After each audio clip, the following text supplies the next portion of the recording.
Hello, I'm Anastasia Lavrina. Today we delve into the future of the European Union mission in Armenia with a changing political landscape, particularly following ongoing discussions surrounding a treaty with Azerbaijan. Is it important to explore whether the mission is still needed and what role it plays in ensuring stability? Joining me now is Carlos Uriarte Sanchez, political analyst. Warm welcome to our program. Thank you very much for the invitation. Thank you very much. So, in light of recent developments, is a EU mission in Armenia still necessary for maintaining peace and security, or have local diplomatic efforts become more effective? Well, the European Union mission there, I think, is one of the actors that they could help also to both sides to strengthen little by little relations. As other actors, like for example, the Minsk Dialogue Platform, United Nations, the United States, and so on. It means it's just only one instrument of other more that they are in the South Caucasus. And in this regard, I think that it's positive to have their emission unless there was a final agreement among Armenia and Azerbaijan. Now they are not hostilities anymore, but a long peace perspective and cooperation among both sides. It must be reached, and in this regard, is one of the instruments. But on the other hand, what I criticize is that the president of Poland, Duda, flowed to the border among Azerbaijan and Armenia by his own decision. And we must take into consideration that nowadays the foreign affairs policy is a common policy in the European Union. And for that, we have as well a high representative for foreign affairs and security policy at the European Union level, which must find the consensus among the member states in the foreign common European Union policy. And in this regard, it was not a good idea that President Duda from Poland visited the border in this moment. I think that this was his personal decision.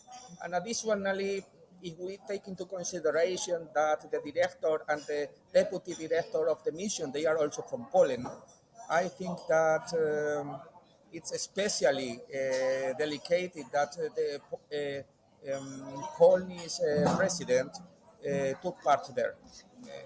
I think it was a mistake. Carlos, you mentioned very important issues. I'm very sorry. You said also about the OSCE Minsk group, about the United Nations, and there were 4 United Nations Security Council resolutions. We all remember concerning the situation around the conflict between Armenia and Azerbaijan. But practically saying, we can understand that two sides, Armenia and Azerbaijan, already have a good experience of negotiations in between and already achieved quite significant results. Therefore, don't you think that for two sides, for Baku and Yerevan, it will be more constructive to have bilateral relations, negotiations, rather than to have third parties present at this level?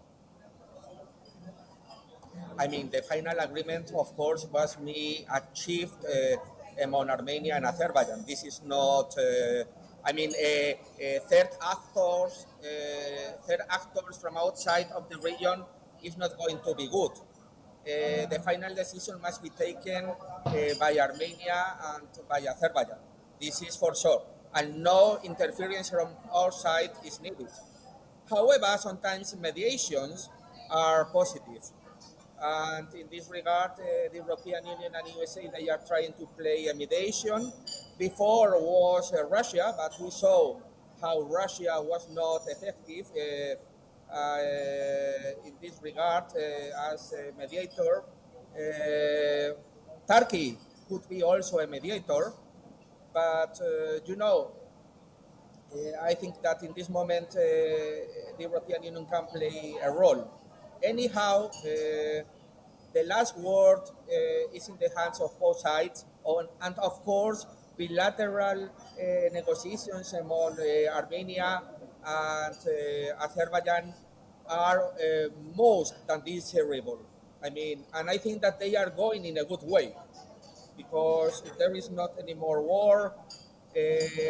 Azerbaijan has recovered the parts of its territorial integrity that was occupied by Armenia, and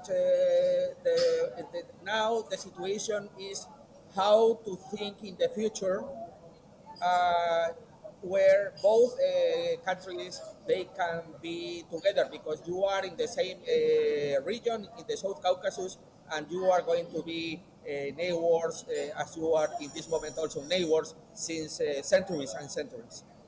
Also, it's Carlos, very important the cooperation with Georgia.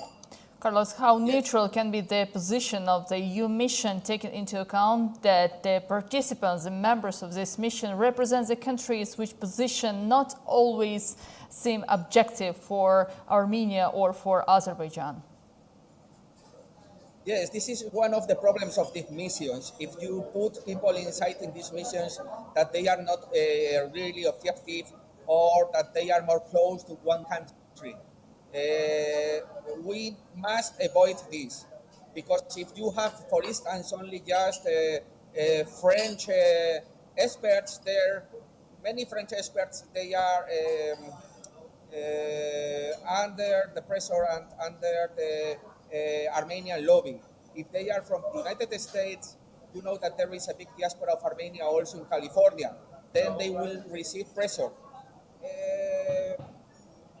Then I mean, from the Armenia side, I'm talking, and for this reason, it's interesting to find mediators that they are not linked to the interest of this part of the world. For instance, Turkey could be a mediator, but of course, Turkey is more closer to Azerbaijan. Russia traditionally was more closer to Armenia, although now Armenia has perceived Russia as a traitor. In this regard, the European Union is not a traditional power in the region. For this reason, I think that we can play a role there. But of course, respecting the bilateral discussions among both sides, among Armenia and Azerbaijan, and selecting the correct people to be there in order to have a constructive approach and not having there people that maybe they have their own personal visions that they don't represent the position of the European Union at all. Carlos, is there a risk that the EU mission in Armenia could be used to advance geopolitical interests of the EU more rather than supporting Armenian stability? I think that the European Union mission is not going to be something wrong to because we only just want to be mediators and we are only just interested in the energy sources, but we are not a geopolitical player in the region, the European Union traditionally. Uh, but the United Nations, depending who is going to be there, of course, the situation can be different. If you have, for example, mediators who are Russians from the United Nations, then it would be maybe more closer to Armenia. I don't know because now Armenians they are chosen a path to the European Union and to work together with the European Union. But anyhow, although Armenians they are now closer to the European Union after the conflict, we the European Union want to have a positive approach also to Azerbaijan. Unless this is my personal opinion. We need to have Azerbaijan as a strong ally because it's one of the providers of natural resources, gas and petrol. And in this regard, also is a very stable country. which is a middle power in the region. And of course, we need to find a long solution for the conflict to not have any more conflicts. But I think that the conflict has been all more or less resolved. Now, Azerbaijan has recovered the territories occupied by Armenia. Armenia should accept this situation now. Now the issue is what is going to happen with the refugees, but this is something that we can discuss among both sides, because both sides they had refugees. Western Azerbaijan community was also expelled. Armenians they decided to leave Nagorno-Karabakh freely because they wanted. Well, they could have a state there, but they didn't want it. Well, anyhow, we can find solutions. Maybe they could come back with some, some conditions. This is something that experts they must speak each other, especially among both sides, Armenia and Azerbaijan, and maybe with a total independent experts as mediators. Well, Carlos, thank you so much for joining our program today. It was Carlos Uriarte Sanchez, political analyst. So thank you so much for staying with us. See you in the next edition.